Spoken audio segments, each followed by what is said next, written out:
The Tom Woods Show, episode 1012. Prepare to set fire to the index card of allowable opinion. Your daily dose of liberty education starts here. The Tom Woods Show. Folks, like many of us, there's a good chance you were probably a victim of educational malpractice. Well, undo all that over at libertyclassroom.com, where we teach you the history and economics you didn't get in school. Hello, everybody. Tom Woods here. This is going to be a good one. We're talking about Marx and Marxism with Professor Gerard Casey, who is back again, and whose brand new book, Freedom's Progress, with a question mark, A History of Political Thought, is just an amazing treasure of insight and wit and learning. It's just amazing. It's a tremendous book. Who knows how many episodes we can generate out of it. But in particular, I thought, what the heck? Marxism is something that's juicy and people like to hear about and learn about.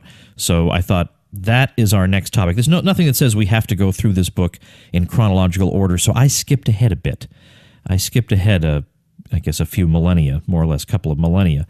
Anyway, Professor Casey is Professor Emeritus of Philosophy at University College Dublin, where he used to be head of the department, and he's written a number of other books, including a book on Murray Rothbard called Murray Rothbard, and a book called Libertarian Anarchy Against the State that is also a tremendous one, but nothing is going to match his magnum opus, which is Freedom's Progress. Absolutely amazing. Professor Casey, welcome back. Thank you very much, Tom. Welcome back a bit sooner than you may have thought, actually. Here you are already. It's been barely a week, and here you are again. Well, I couldn't resist. I've got this book on every interesting topic under the sun, and a guy who's so genial, he's willing to talk to me as often as I like. So, well, I am going to take advantage of that situation. So we thought we'd talk about Karl Marx today. I've done some episodes on Marx. I'm not altogether thrilled with any of them, just because there's so much to get a handle on with Marx. You can do one little topic or another little topic. I'd really like to try to do the whole thing, at least not answer every scholarly debate about it, but at least try and feel like we've hit on the whole picture that Marx is painting. So what I think we'll do, given that you and I discussed this before we went on and couldn't really come to a decision about what particular points we should cover, we're just going to talk about Marx until we collapse from exhaustion. Or I have a certain number of minutes in mind, so you don't have to worry this is going to go on for 8 hours. But on the other hand, maybe it would sell some books.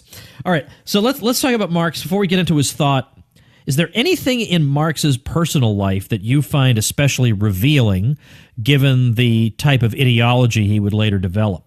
Well, yes, okay, I mean, you have to be careful here, because in the end, it's not the kind of life a person lives that's really important from the point of view of their ideas, but their ideas themselves. And you have to be careful that you don't engage in an ad hominem. However, that being said, it is the case that with certain writers, what they think is to some extent an expression of their personality at the deepest level.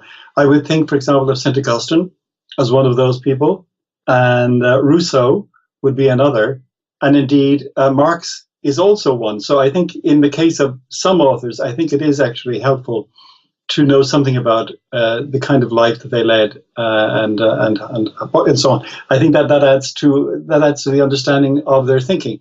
And Marx is a really interesting character. I mean, his background was Jewish, although his family had converted, but nonetheless he had a strain of anti-Semitism which was remarkable even for the more or less endemic anti-Semitism that was current in the 19th century.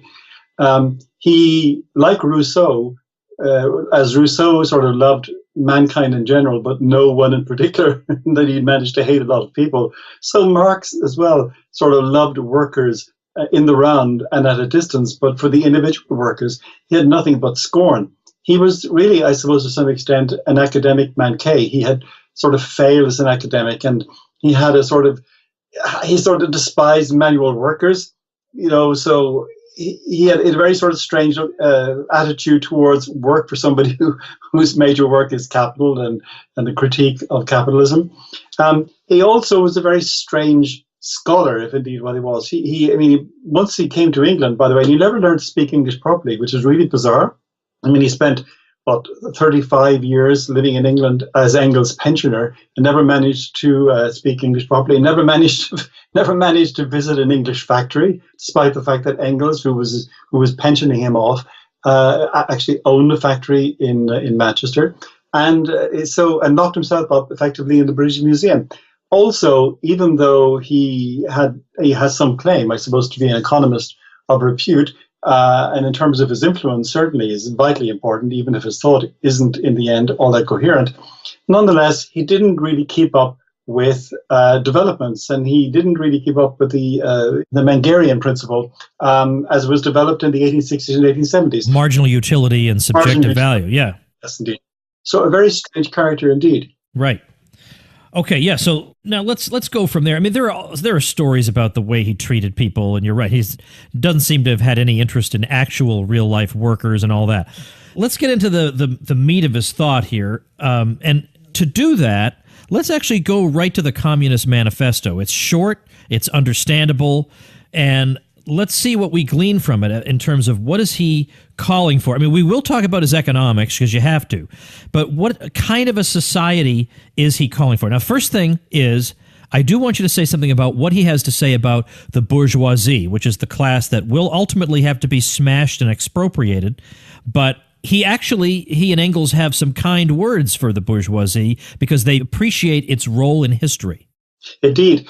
In fact, if you were to read those first few pages of the Communist Manifesto out without giving the source and ask people to identify who the author was, my guess is that most people would have a lot of trouble identifying who the authors were, and indeed probably would get it seriously wrong. Probably Adam Smith might come into contention.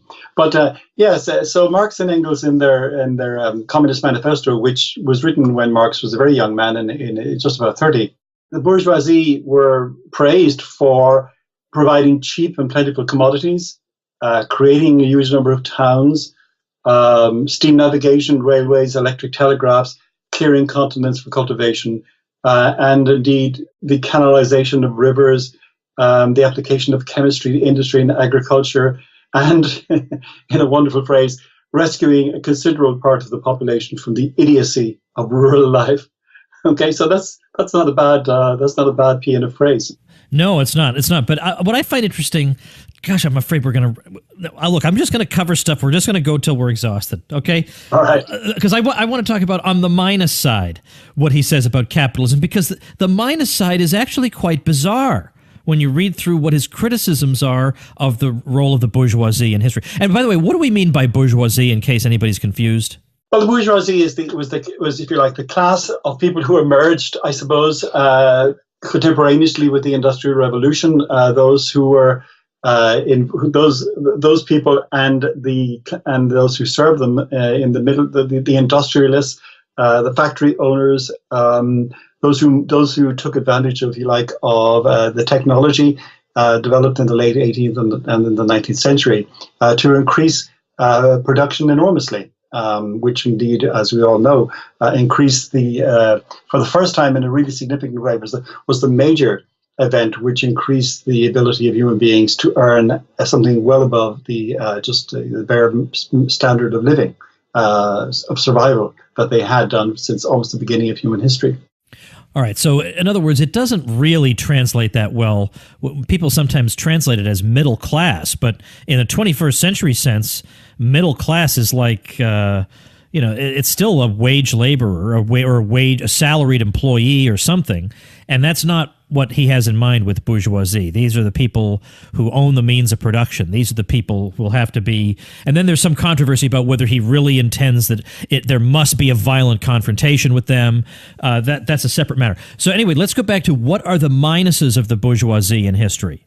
Now this is where it gets really, really strange. So we've just had a list of all the wonderful things that the bourgeoisie have produced or supported.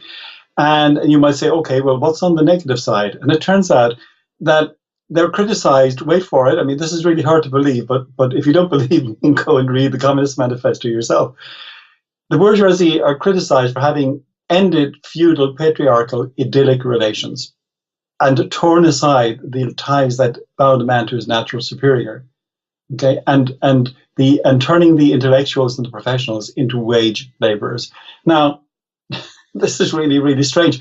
There is, in a way, to anybody who knows a little bit about history here, you can see there's a sort of deep vein of romanticism running all the way. This may sound very strange to say about Marxism, but there's a deep vein of romanticism running all the way through Marx's thought. And you're beginning to wonder, what idyllic conditions was he talking about? Where have these ever been manifest in history? Okay, they might have been manifest for a very small number of people at a particular time, those who managed to corner most of the wealth. But for most people, for most of human history, most people for most of human history had been struggling, if you like, to make a living.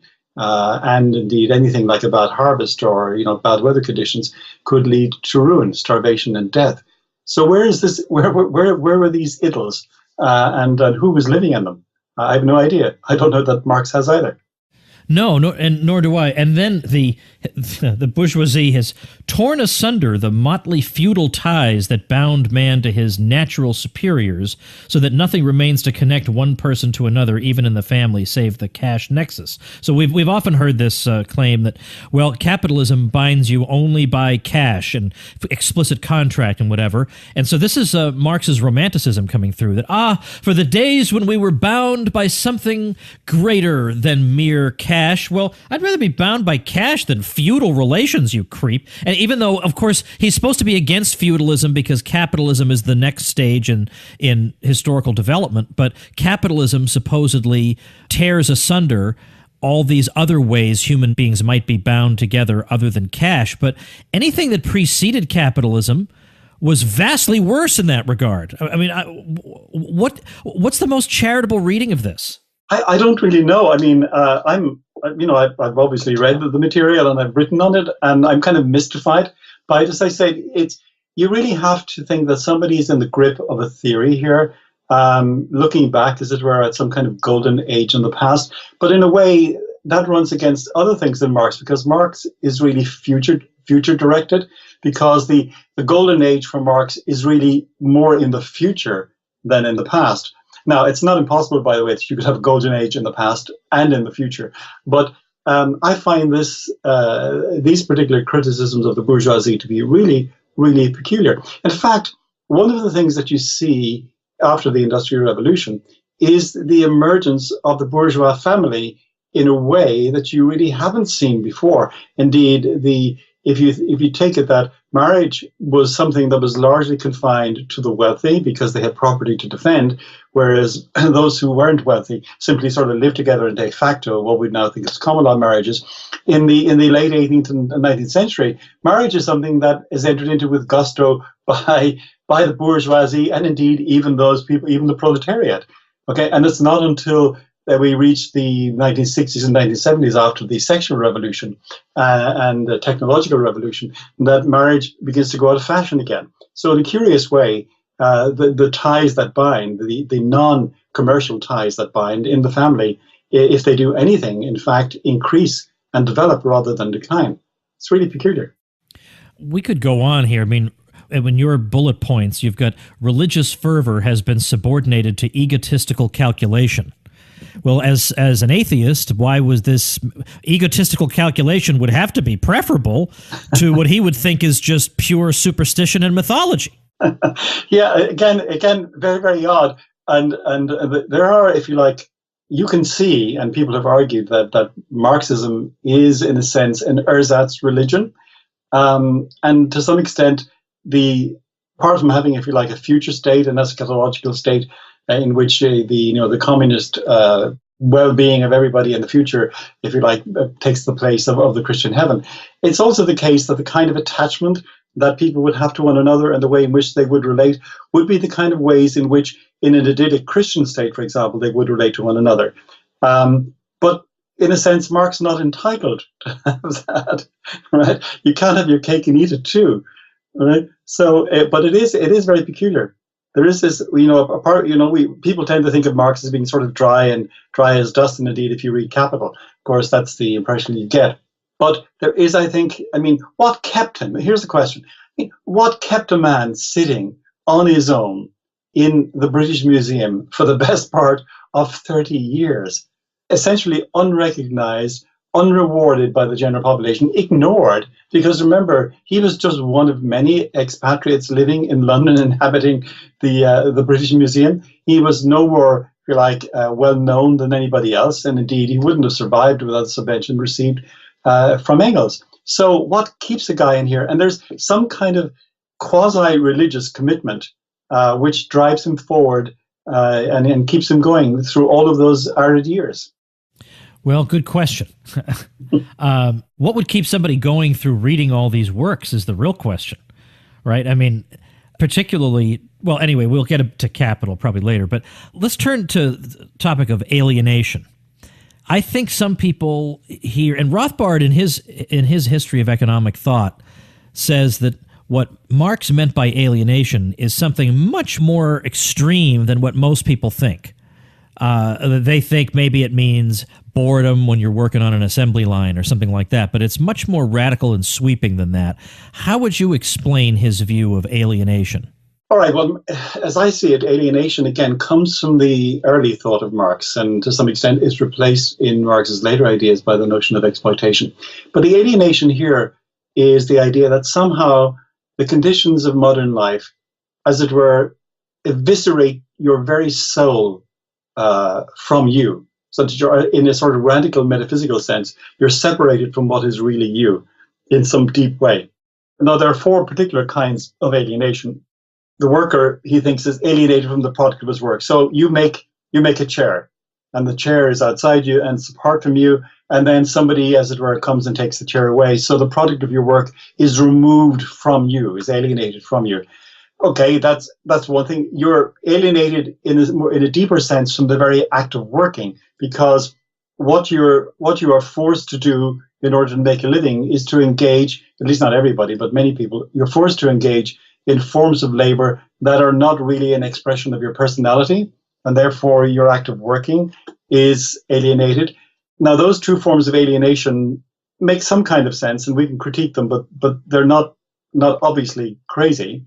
But then more deeply, Marx thinks that the worker is alienated from himself in a way over and above being alienated from his work and his act of working. And then, of course, alienated from other workers. This comes back to the point about, the breakdown of the ties that bind and the romantic associations. Now, I'm kind of puzzled by some of these. For a start, I don't know what it means to be alienated from the product of your work. Of course you're alienated from the product of your work. That's what it means to produce something. I mean, even Aristotle recognized that between techne and poiesis, when you engage in, like, whether it's carpentry or painting or whatever it might be, you produce something which isn't you. And because it isn't you, it can be removed from you without causing your destruction. Of course you're alienated from your work. That's the very nature of work. So I'm not going to break down and weep for this one. For the act of working, well, yeah, I mean, we can all understand this. I mean, there are a few of us, I suppose, who are lucky enough to be involved, who make our living from the kinds of things that we actually enjoy doing. But if you think about it in the context of what most people have done through most of human history, most people have found work to be a chore. Okay, and indeed, the classical approach to work was to regard it as something that no gentleman, no well-brought-up person would have to do. Manual labor was not something that was respected. Well, fine, but even as I remark in the book, I mean, presumably even prehistoric man was alienated from his labor if he'd spent a long day sort of slogging through the bush trying to catch some game only to see it bounding over the horizon. Okay, and thinking about having to return home to his wife with nothing to show for his day's labor. So in a way, if you were to be as sympathetic as you could be to Marx in this regard, you'd have to think, well, yes, there's something in what he's saying, but that's the human condition. It's not the human condition simply in a capitalist society. It's just the human condition. Okay, most people don't find their work all that rewarding all the time. Even those of us who enjoy our work sometimes find that we have to get up in the morning and get out and lecture when we don't particularly want to. Okay, so I don't know that we can make much more of that. I'm really sort of puzzled by it. Again, it seems to me to be an expression of a sort of deep romanticism which doesn't relate to reality all that well.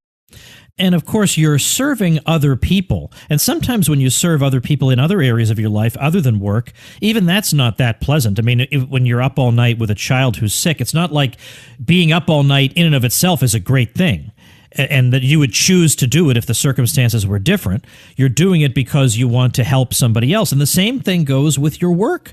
Your work is aimed at helping other people. And it's this way of thinking I find to be so self-centered that I should be able to just skip through a meadow all day instead of having to do this drudgery. But the drudgery helps other people. You skipping through a meadow helps only you. And yet these are the ones who accuse us of being selfish and self-centered and whatever else. Now, is it then the division of labor itself that Marx is after? And if so, what belongs in its place? Well, I don't really know. I mean, you remember, of course, Tom, that even Adam Smith in the Wealth of Nations makes some critical remarks about the division of labor. Yeah. And you think, so somebody sitting all day, if you like, making buttons, is not going to find it all that fulfilling. But again, I don't understand what's going on here. First of all, it's a very recent idea in our human history that your work should be, if you like, some kind of transcendent source of fulfillment for you. Okay, this has not been the human experience, right? And moreover, we don't live to work; we work to live. And most normal people, find that even if their work isn't particularly stimulating or fulfilling, that their fulfillment comes from the relations they enjoy with their loved ones and their families and their friends. And even their hobbies or whatever else they do. So the idea is, if your work is less than sort of totally satisfying, you are somehow less of a human being than you otherwise would be. But again, I'm not very sympathetic to that way of thinking. Well, nor am I. Now, how does this? Let's talk about exploitation then, because I'm sorry we have to just zip over everything, but at least give people a taste of the major terms and ideas associated with Marx, because exploitation then is going to tie in to some degree to the labor theory of value, because the labor theory of value will show that exploitation exists. Now, even the word exploitation, there's some lack of clarity about precisely Marx's posture with regard to it. Is he simply dispassionately and scientifically describing a phenomenon that must exist under capitalism, or is he engaged in a moral condemnation of it? There's a good discussion of this in David Conway's book, A Farewell to Marx, which is a book I recommend on Marx. But we shouldn't be recommending any book other than Freedom's Progress right now by Gerard Casey. If you want to recommend another book, there's David Gordon's Resurrecting Marx, which is a superb book, by the way, and I don't think it gets all the credit it should. Terrific book, which I made shameless use of, by the way, in my chapter. Oh, good. Yeah, I make shameless use of David all the time. It's served me quite well. It serves him right for telling better jokes than I do.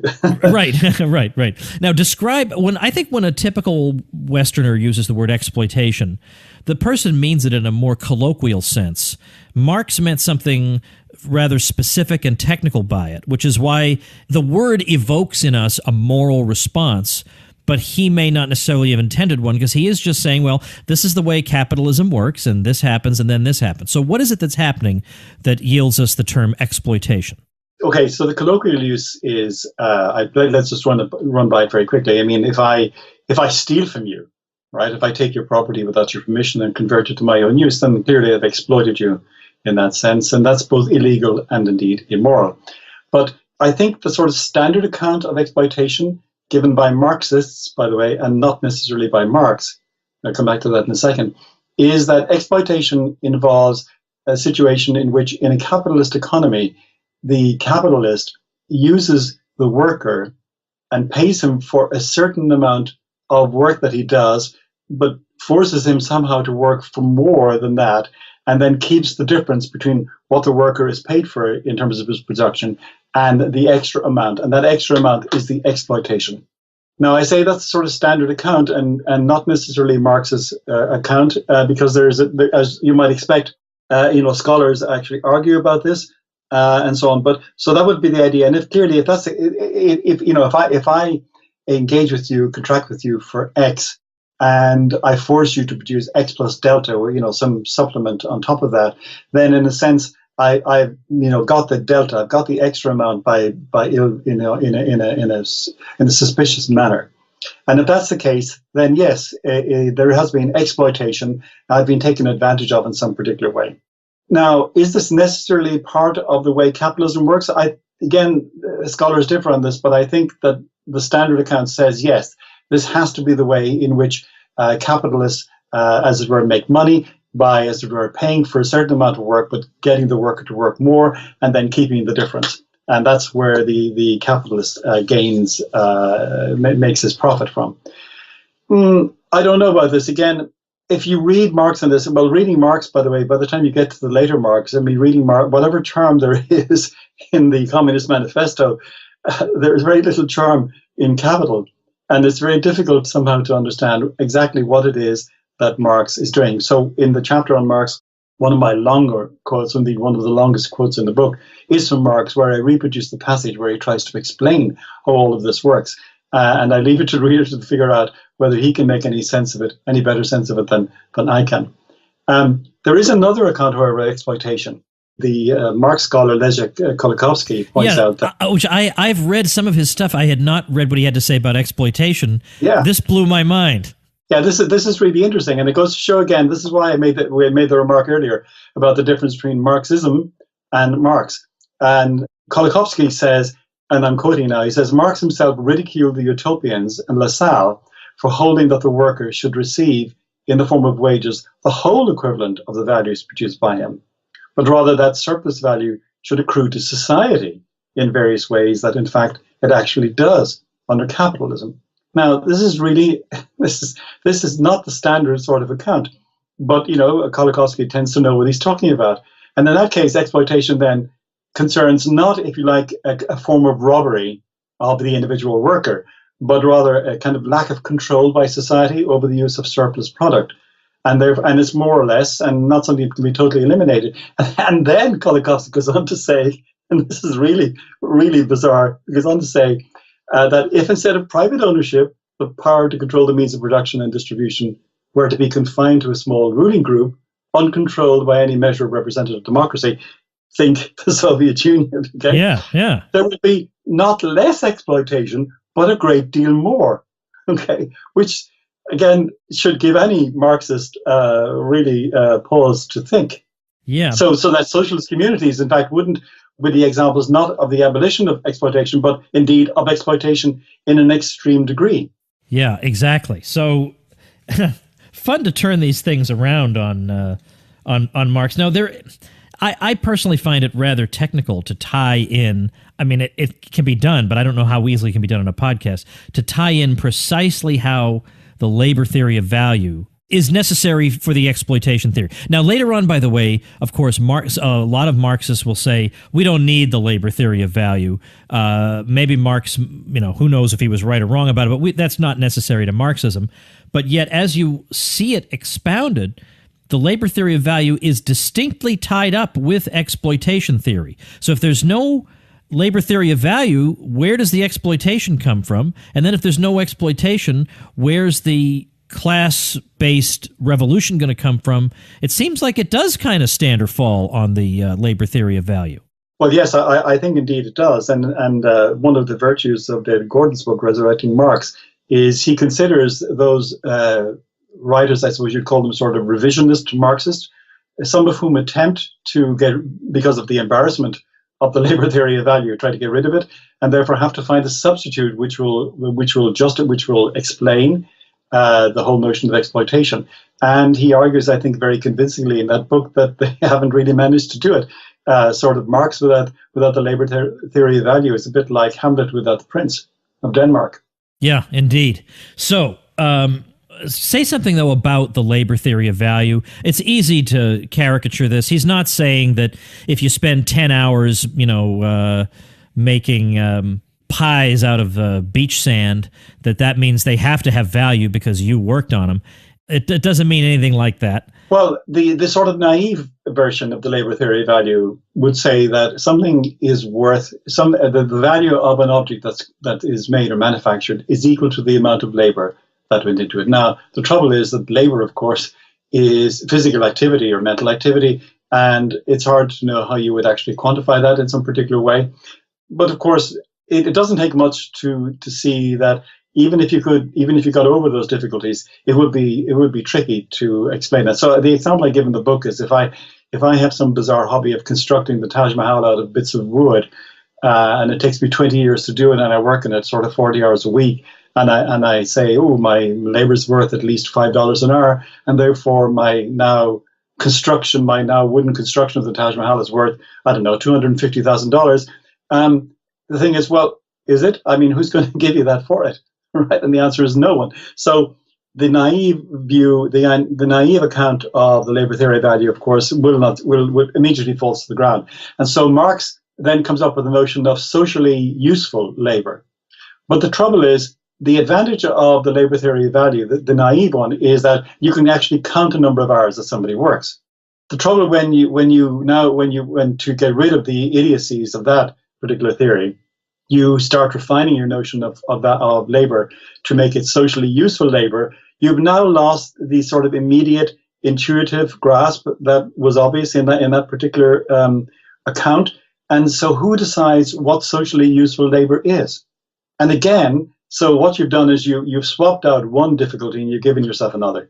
So whichever way you look at it, you're going to end up in trouble. Who determines what socially useful labor is? And again, today, after marginal utility, we would say, well, basically the consumer or the purchaser of the goods or services, the one who decides, what it's worth. And the market, which is the network, the nexus, if you like, of all those relationships, all of those commercial relationships that we involve in, will in fact settle on a value for the time being, and it will shift depending on particular people's needs and interests and desires.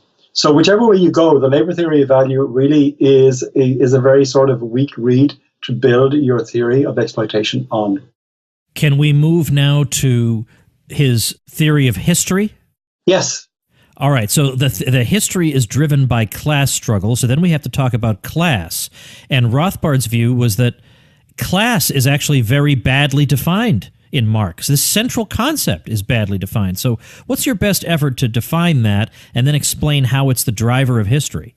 Well, again, I mean, you're asking me to do something that Marx himself couldn't do, because he was working on this notion up to the day he died. He was still writing about it and still hadn't quite figured out. But I think the intuitive idea, there's something in it. And of course, he wasn't the one who invented this idea. He took it over. This is not a criticism, by the way. He took it over from earlier thinkers. And the idea is that, if you call it, let's talk about A and B. There's the exploiters and the exploited. That in every stage of history, you have these two groups present in some form or another. And what history involves is that when the conflict between the exploiters and the exploited is resolved, it gives rise to another form of social structure. And again, the distinction between exploiters and exploited emerges until we reach a stage of communist organization, when eventually the distinction will finally collapse and there won't be any tension. I think there's actually something in the idea of a class struggle, but I think that what Marx did is he misidentified it. And I know I'm stealing from Hans Hermann Hoppe. The idea is that yes, we find that in the society in which we live, there's a tension, if you like, between those people who work for a living, manufacturing things or laboring and exchanging, merchants and so on, and those who actually live off them in various ways, not least the government and the associated government classes. So I think that distinction, if you like, between the exploiter and the exploited, comes all the way through from the very beginning, from the very earliest states, and we still have it with us. There are tax producers and there are tax consumers. And I would love to be. I'd love to be a sort of neo-communist and think that the day will arrive when that tension will disappear. But I'm not holding my breath. All right, so let's get to the theory of history, in which history is not just one thing after another, but history is heading toward a goal, and Marx thinks he can point to particular periods of history and show how we moved from one to the other by means of mechanics that he can describe for us. So how does it work?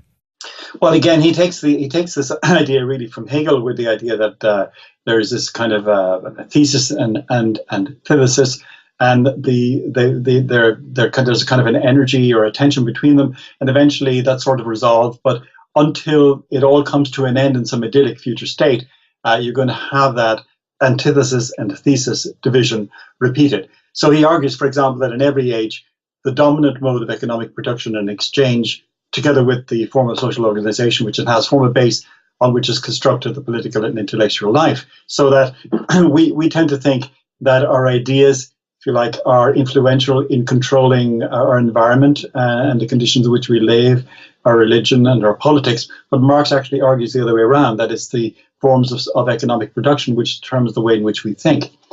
The whole of human history, he thinks, is made up of the very forms of class struggles.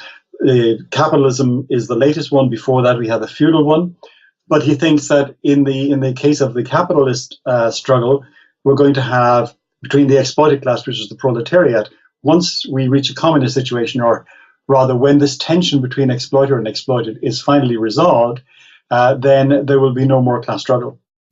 Now, there are some problems with this, of course. And first of all, the idea that our ideas basically are derived from our economic conditions by the prevailing means of production, that everything is determined by material things. But then Mises asked the question, and I hope I don't butcher this, but Mises basically said, well, where do these means of production come from? They didn't fall from the sky. They came from a process that involves the division of labor. And the division of labor comes about through the intellectual process of figuring out that the division of labor yields greater productivity than isolation. So obviously, it took a non-material process, namely the thinking about and theorizing about the division of labor, to give us the means of production in the first place. So ideas trump matter, obviously, just in the way we got the means of production. Is that what he said? I hope I'm not screwing that up. No, that sounds correct to me. It's okay. Look, there's a certain, again, there's nothing worse than a half-truth, because if something is sort of, screamingly false, anybody can see it. Half-truths are harder to deal with. It's certainly true that, in a way, that the conditions in which we live make certain kinds of ways of thinking possible and maybe make other ways of thinking more difficult. I don't think that's too problematic. What's problematic about Marx's account is that the modes of production determine your thought.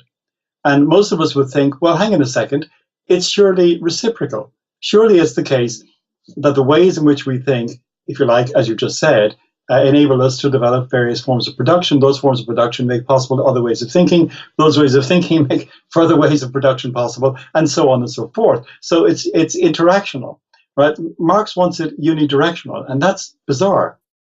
Well, then we get to the question of how is it that somebody, let's say somebody who's a member of the proletariat, the proletariat is supposed to think a certain way about certain things because of their relations to the means of production, because that determines their thought. How do we account for somebody, for example, like me? I grew up or my father, who was a blue-collar worker, and he had no sympathy for communism whatsoever. How would Marx be able to account for that? Well, I don't think he can. My father was also a blue-collar worker. And it's very strange, because what the notion of false consciousness involves is that somehow our ways of thinking are supposed to be determined by the modes of production that prevail in the society in which we live. Therefore, you would think everybody who lives in that social structure should have their ways of thinking determined by it. Does that not follow from the thesis? And the answer is yes. But somehow, miraculously, I don't quite know how, and it's a bit like the guy sort of waves a magic wand. Somebody waves a magic wand, and some individual or some small group of individuals is able, as it were, to think outside the box. Now, that's cheating, because on Marx's account, that's not really possible. But nonetheless, some people are able to, as it were, escape the material conditions of their society. We find the same thing, for example, so in fact, Rousseau is the father of this idea.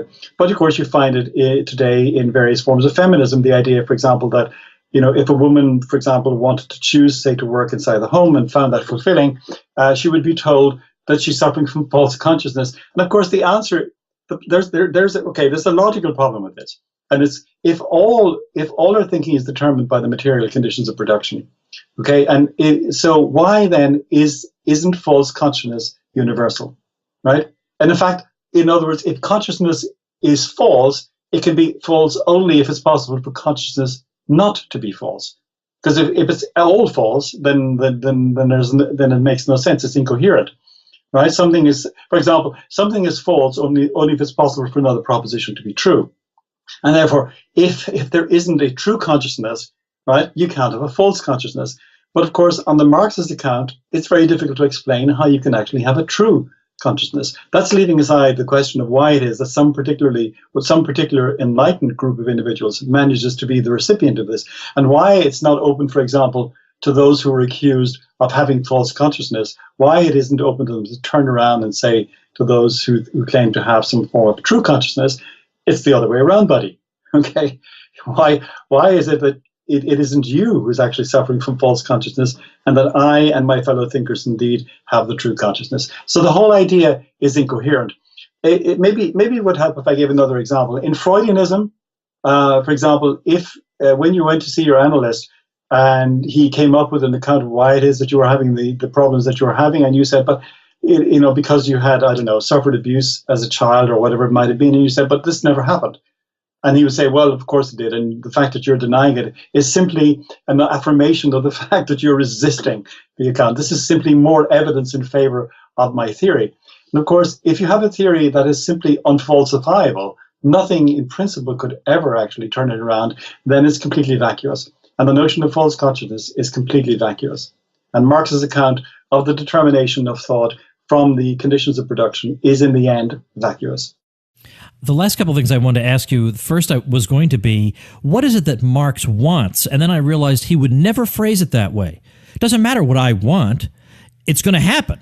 It's the unfolding of the historical process. Whether I want it or not is completely immaterial. So, all right, so I won't phrase it that way. Let's say it instead, what does Marx expect? What is the society toward which he believes history is aiming going to look like? Now, okay, even that you can't ask him, because he'll say, only the utopian socialists could give you the precise outline of exactly what the socialist society would be like. Okay, but certainly he knows there will not be private ownership of the means of production. So what else can we figure out about where history is going? Okay, so clearly the means of production will be held, if you like, by society at large or by its vanguard. You will have, so there won't be any property in land. You will have a heavy, progressive or graduated income tax. The rights of inheritance will either be circumscribed severely or abolished. The credit will be centralized in the hands of the state, as will communication and transport. Everybody will be required to work to the same extent, and so on. These things are what Marx thinks will happen when the communists seize power. Now, the really depressing thing about that is that even in those countries where the communists haven't seized power, much of this program has in fact been implemented. So property in land mightn't actually have been formally abolished, but we have heavy taxation and death duties, estate duties, which means that landowners in effect rent their land from the state. I mean, you have property taxes, so you actually are renting your house from the state. Inheritance hasn't been formally abolished, but taxes and death duties diminish the ability of people to leave the wealth that they've accumulated through their lives to their heirs. Progressive income tax is a standard feature of almost every Western democracy. Central banks are in effect state-owned, even if they're legally independent. And until recently, communications and transport were state-organized and state-run, and have only recently been returned to private or semi-private ownership. And so on. So in a way, I don't know if Marx would be happy about this, but if he were to come back today, and he would see that maybe, 75% of the communist program has actually been instantiated in the so-called middle way economies of the West. Well, that leads me, I guess, to probably the last question, which is, what does Marx view as the role of the state in all this? We all know about the state supposedly withering away at the end of the historical process, but what role, for example, does the state play under capitalism, in his view? And before you get to pure communism, the state is still there. What role is it playing then? Okay, so in the capitalist economy, the state is effectively a sort of a subcommittee of the oppressors. Okay, it exists, if you like, to further their ends and to make the laws that make it possible for the oppressors to continue oppressing and exploiting. So that's its function primarily in a capitalist society. When you reach a communist society, the state is supposed to exist only, as it were, temporarily or in passing, and its role largely is to make itself superfluous. It's supposed to fade away eventually, because the relations that will then exist in the communist utopia between individuals will be such that the functions that are exercised by the state will no longer be necessary. And the answer to that is, oh yeah. Yeah, really? Oh yeah. No. So that's what's supposed to happen. The withering away of the state, I think, is the expression that's used. But again, you're going to hold your breath while you wait for the state to wither away. And we've had plenty of historical examples in the bloody 20th century to show that, far from it being the case that the state withers away, all that happens is that the reins of power, once grasped by a group, are firmly held by it and only relinquished, okay, when they're unable to hold on any longer. Without being melodramatic, let's talk about if there's continuing relevance of the ideas of Marx today. I mean, I know it's easy to call people communists when they're really not. There's almost nobody asking for the state or social ownership of the means of production anymore. A lot of the really central things that made socialism are not really what people are asking for anymore. Or they're not disparaging the idea of markets. They're not saying markets are less efficient than socialism. All those sorts of arguments have gone by the wayside. So is there still any continuing relevance of these ideas, or are we just looking at them as historical curiosities? Well, I'm not quite sure how to answer that one. I live very close, of course, to the United Kingdom here, and the rise of Jeremy Corbyn. It seems like that socialist recidivism is on the rise. We begin to see the sort of generally accepted middle ground that the Labour Party in England had, which is that we have to accept the market and kind of work with it.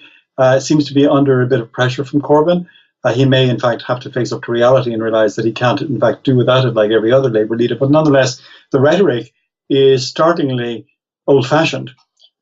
So yes, I mean, I think by and large you're right. But nonetheless, communism, even as a sort of, even if it's in its extremities, is not something that anybody particularly wants or thinks can be instantiated. It still operates as a kind of an ideal, which allows socialism in all its forms in Europe and maybe even to some extent in the United States to function in a way and provides a justification for it, not least by virtue of the fact that you can say to people, well, whatever you think about socialism, at least it's not as bad as communism, so kind of live with it. Well, unfortunately, it just seems to be the case that a lot of bad ideas don't fully go away. I mean, I think there are still some assumptions about the way the world works that a lot of people hold on to, even though they're not Marxists. They still look at, they view capitalism as being subject to internal contradictions that lead to crises, that it's subject to bouts of overproduction, that it has these internal cycles. That's out of Marx. I mean, that's out of a lot of people, but Marx believed that.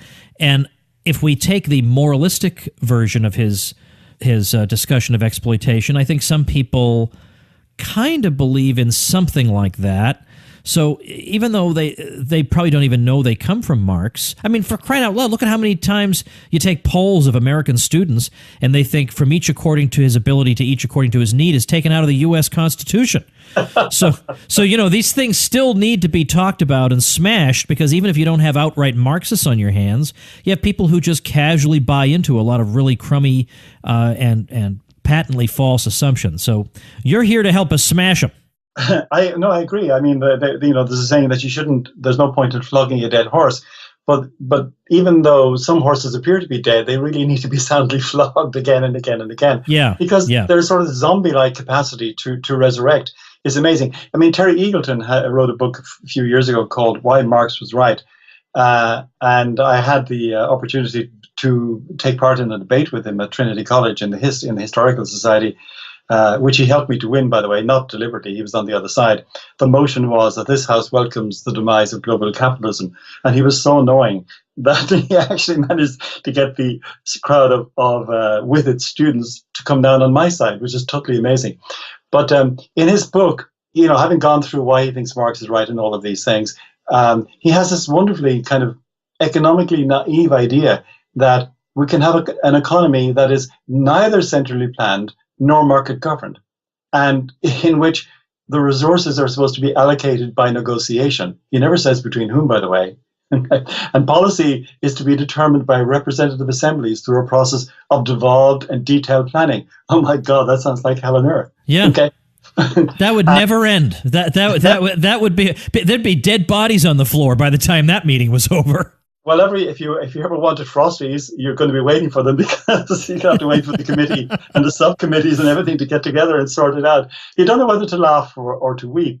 Could we not agree at this stage, after 100 years of communism in various forms, that central planning of a complex economy hasn't worked, doesn't work, and cannot work? Surely we could agree on that. And the answer is no, I'm afraid we can't. Just like your students who think that, from each according to their abilities, to each according to their needs, is sort of like, I don't know, holy writ.